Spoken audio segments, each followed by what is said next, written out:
All right. There we are. Make sure everything's good. Okay. All right, hi everybody. I know it's been a while. Sometimes I like to do these videos whenever I can, but sometimes I just like to pick random movies at random. But today I actually last night I decided to watch a movie that I haven't seen for a long time that finally, after a long time, has ended up making its high-def debut on Blu-ray, 4K, Ultra HD, however you want to call it. And the movie I decided to review is Dragonslayer.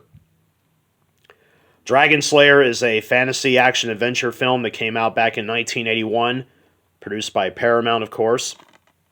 And basically, this movie is, well, where do I start? Galen, played in the film by Peter McNicol in his acting debut, is a sorcerer's apprentice, and basically is now tasked after his master, Ulrich, played in the film by the great Sir Ralph Richardson. After he dies, Galen is now tasked with the possibility of slaying a monstrous dragon that's been terrorizing the countryside, and also has made the king of the land resort to creating a lottery to basically sacrifice virgin women to the dragon to appease its ferocity. And of course, Galen, who has not as much experience as his master, but yet he is now tasked with the near impossible task of basically trying to destroy this dragon before it causes any more trouble. So, basically, yeah, he dares to fight this beast all by himself. While the movie, does its job very well, it's one of those films that over time it slowly grew a cult following. I can't remember. I fortunately didn't see if that the movie was a big hit or not. I'm assuming it was, but over time the movie has gradually grown a huge following, more or less. The film was directed by Matthew Robbins and produced by Hal Barwood, who were also the same producing team that would work on the 1985 film Warning Sign, which, by the way, Hal Barwood, who was Dragonslayer's producer, Matthew Robbins, the director, but now the roles are swapped around. Now Matthew Robbins was the writer, Hal's the director, so, yeah. But it's very interesting that these two films are connected because of those two men. I just find that really weird. But overall, Dragonslayer has gone over time, and this movie has influenced several people in the fantasy genre. Definitely one of the biggest influences is George R. R. Martin, the writer of A Song of Fire and Ice, which inspired Game of Thrones. The dragon's name in the movie was, of course, Vermithrax Pejorative, which, by the way, in Game of Thrones, Viserys Targaryen mentions that one of the dragon's names is Vermithrax. As you can see here, the bonus features, Guillermo del Toro got involved with the commentary, and he, by the way, was highly influenced by Vermithrax Pejorative, and he actually called it the best dragon he had ever seen in any film ever. And he basically. And he also said the other dragon that he was inspired by was the Maleficent dragon from Sleeping Beauty. And I will agree, I think Vermithrax Pejorative is one of the best on-screen movie dragons, and probably the most terrifying. And of course, if there's any one thing that this movie is really highly remembered for, it's definitely for its visual effects, because Dragonslayer really was ahead of the time when it comes to special effects. The dragon was designed... Well, one of the main designers of the dragon was Phil Tippett, who would go on to become a well-renowned effects artist in many films. Like some of his most famous works include Return of the Jedi, RoboCop, and Jurassic Park. And he actually made a movie that I already reviewed on my channel, which is Mad God, a film he'd been trying to get made for close to 30 years. And of course, at the Oscars, when the film did get nominated for two of them, being nominated for visual effects and for Best Original Score. And Dragonslayer at the time was the first movie to use Go Motion, which is basically the animation in the film was done via computer. and they actually placed it in the background with regular, camera movement. But unfortunately, they made the background image all blurry and slow, while the foreground image, the go motion image, would be done in a more, more natural fashion to make the image, kind of move more fierce. And this was, at the time, this was a groundbreaking achievement, and no doubt what got the film an Oscar nod for its visual effects. The film ultimately did not win either of its 2 Oscars. Dragonslayer lost to Raiders of the Lost Ark, and it lost Best Original Score to Alex North, who did the score for the movie. He lost that year to Vangelis for Chariots of Fire. And it's funny because Raiders of the Lost Ark and Dragonslayer were the only 2 visual effects nominees that year, and I'm surprised they didn't nominate like Clash of the Titans. That would have been a good competitor against both of those movies. But nonetheless, though, Dragonslayer's visuals hold up pretty well. I will say I did mention that it's a long time since Dragonslayer had actually seen a Blu-ray, and what am I kidding? This is actually the first. I mean, the movie just came out on Blu-ray not even a couple days ago. And although Dragonslayer had been released recently on Blu-ray, 4K, limited steelbook edition, you name it, it got the whole shebang. And I personally went with Blu-ray because that was my personal preference. I mean, if you prefer 4K, that's up to you. I'm sure somebody's going to eventually do a 4K review of the film here on sometime soon, but you're going to get the Blu-ray. So for the longest time, I've actually had to hold on to my DVD copy of Dragonslayer, which I still happen to have here.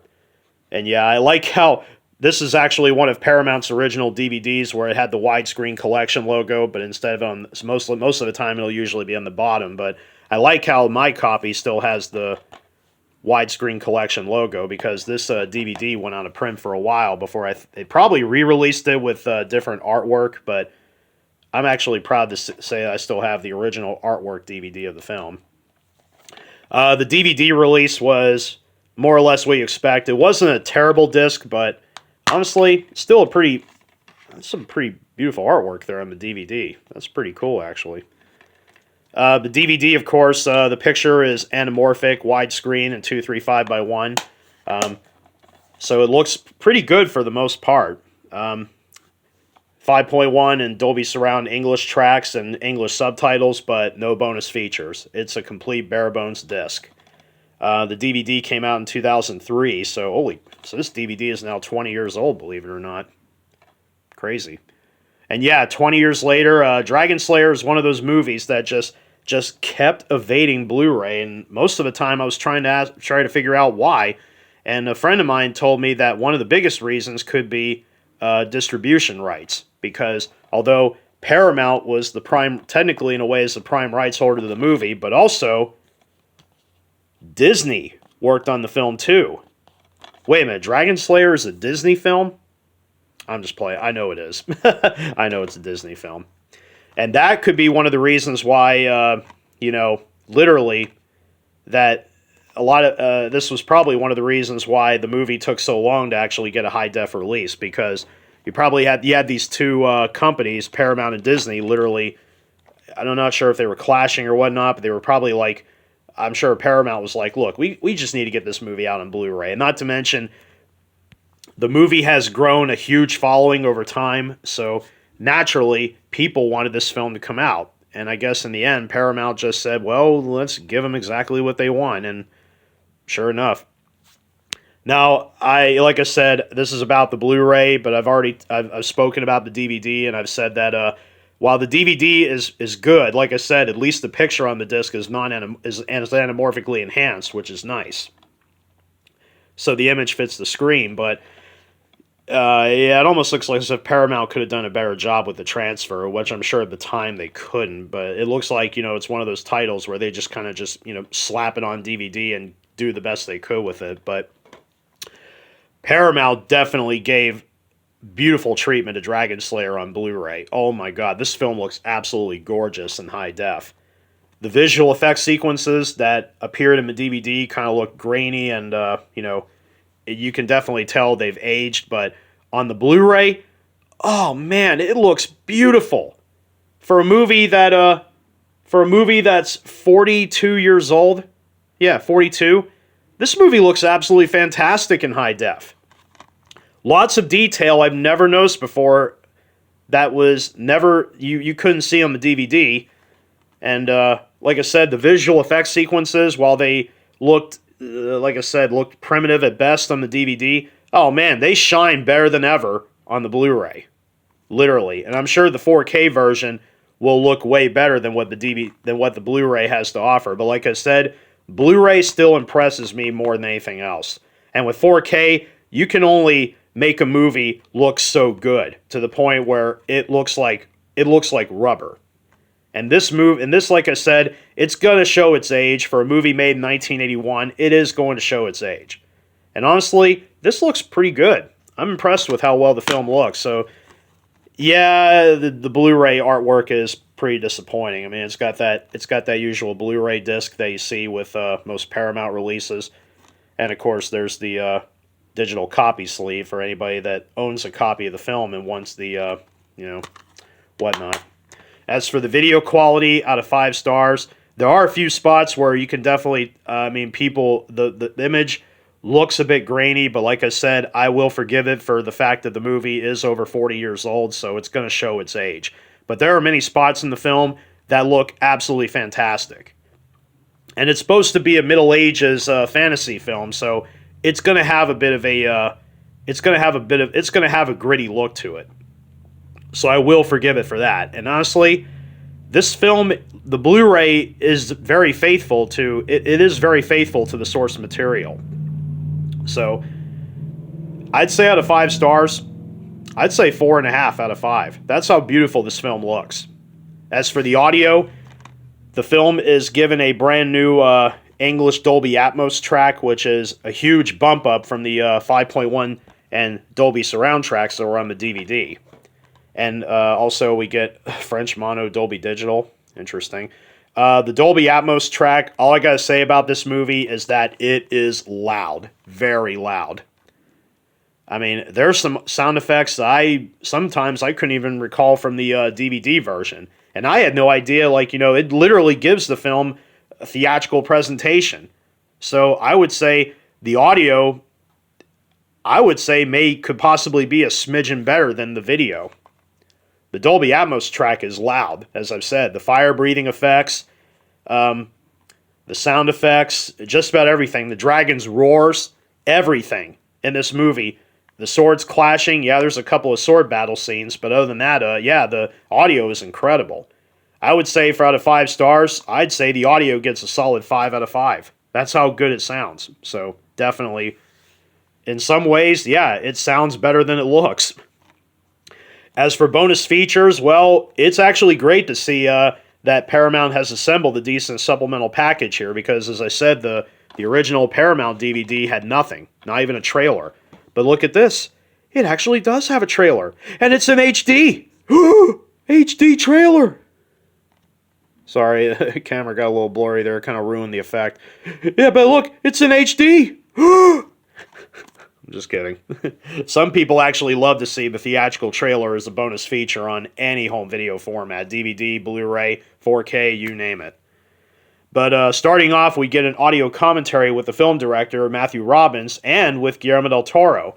Because I think the reason why del Toro provided commentary with Matthew Robbins is no doubt. I think he could possibly be one of the reasons why Dragonslayer is finally getting a high-def release, because I'm sure Del Toro was probably pushing for this movie too.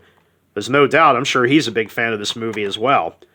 And it is kind of fun to hear these two guys talk about the experiences. Well, Matthew Robbins talking about his experience on the film, his experience, prior to Dragonslayer, and how he ended up getting the directing gig for the movie, coming up with the story, since, like I said, he was one of the writers, and assembling the cast. There's also screen tests, which are also in HD, which is pretty impressive. The Slayer of All Dragons is a comprehensive making-of documentary that's split up into several parts, and it's definitely worth a watch, especially if you're a fan of the movie. Although it's not a very lengthy documentary, although it runs slightly over an hour long, but it's a very comprehensive look at the making of the film. It has various interviews with Phil Tippett and Dennis Muren, who worked with ILM, and also with director Matthew Robbins, as they all talk about the movie. Although, unfortunately, there's no interviews I couldn't find with any of the surviving cast members, especially with Peter McNicol. Although I saw on a IMDb text note that Peter McNicol is not really too fond of this movie. And for anybody that doesn't know who Peter McNicol is, he's probably best known for playing Janosch in Ghostbusters 2, and he also played Renfield in Dracula Dead and Loving It, which, like I said, playing Janosch is one of the roles that definitely made him. And also, for anybody that's a fan of the Batman Arkham games, he was the voice of Jervis Tetch, the Mad Hatter. And he was a good choice, because he definitely had that eerie voice to him. But yeah, he actually does a great job, and he's done a lot of television and stuff. Ralph Richardson, he has done a lot of things too. In fact, the same year Dragonslayer came out, he also did Time Bandits, where he played the Supreme Being. Well, he doesn't appear until like the tail end of the movie, but it is fun to see him, because he actually brings great presence to whatever film he's in. And for anybody that's a fan of Tales from the Crypt, and not the HBO show, I'm talking about the movie from 1972, he actually played the Crypt Keeper. As for actress Caitlin Clark, who, I don't even see her anywhere. Oh, on the DVD she actually is here. That's her there. That's Caitlin Clark. Unfortunately, I don't know how... I didn't look up her filmography, but unfortunately she is not with us. I believe she passed away some years ago. I forget what from, so unfortunately she is no longer with us. Ralph Richardson, unfortunately, is no longer around either. I think he passed sometime in the 80s. So, but he is he definitely brought a great presence to whatever film he appeared in. Also, I forgot, I recognized Ian McDiarmid in the movie too. He was a priest who got burned to ash by the dragon. And it's kind of funny how this actually came out a couple years after he first made his first appearance as, although I can't remember if he did or maybe he did in Empire Strikes Back, where Darth Vader talked to the Emperor. But I know he made his first physical appearance in Star Wars playing Emperor Palpatine in Return of the Jedi. And of course would return to play the character in the later films, the prequel trilogy, and in the sequel trilogy he appeared once again in Rise of Skywalker. But it's pretty amazing how big of a... And of course Matthew Robbins would go on to work on other things. He also directed the Steven Spielberg-produced film Batteries Not Included in 1987. He went on to make that. Alex North, he actually has a great background in music. One of the more famous films he did was definitely doing Spartacus for Stanley Kubrick, which I believe he got nominated for an Oscar for, if I'm not mistaken. But other than that, as for the bonus features, like I said, there's not really much here, but this is actually a decent supplemental package for a fantasy film of this nature. And the fact that all this stuff was made specifically for this release alone, and the fact that the original DVD got nothing, I would say for the bonus materials, I would say out of 5 stars. The extras, I'd probably give it a 4 out of 5. Again, quality over quantity. There's not really a lot here, but what's on here, though, definitely makes up for the fact that like I said, no extras from the previous edition, so this is actually a welcoming sight to see. The 4K version and all the other releases, no doubt, will get these bonuses too. But so all together, this is a great, fantastic release of the film on Blu-ray. Bravo to Paramount for finally getting this movie out on Blu-ray, and honestly, it was well worth the wait. A huge improvement over the DVD. Just kidding. But yeah, Dragonslayer, if you haven't had a chance to check this movie out, it's actually worth watching. It actually is a lot of fun. It's definitely one of the better fantasy adventure films to come out of the 1980s. So, yeah, long story short, it was mainly about distribution rights, Paramount and Disney ultimately clashing about who should put the movie out, and ultimately Paramount got the final laugh. They ended up getting it released. The video quality on the disc is fantastic. The audio is just pulse pounding. And the extras, while there's not a lot, great selection of material. So, all in all, this is a well-rounded Blu-ray release of the film. Highly recommended. So, this concludes the presentation. I hope you enjoyed it.